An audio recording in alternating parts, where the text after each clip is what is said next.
In the quiet suburbs of Stanton, California, Dorothy Jane Scott, a 32-year-old single mother, lived a life many would envy. She worked hard, cared deeply for her young son, and had dreams of a better future.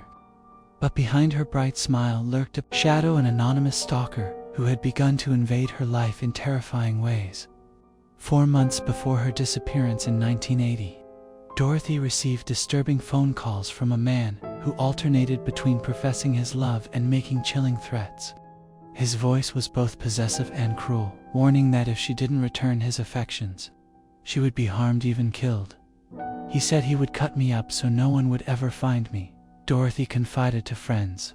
The calls left her anxious, looking over her shoulder, unsure who to trust. On May 28, 1980, Dorothy went about her day as usual.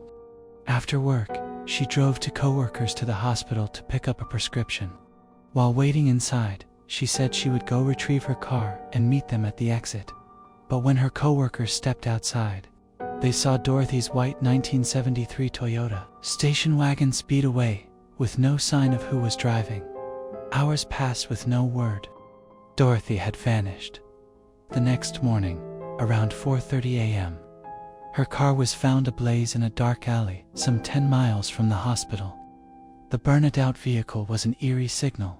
Something terrible had happened, yet no trace of Dorothy was found. Nearby, in the weeks after her disappearance, Dorothy's family began receiving strange phone calls.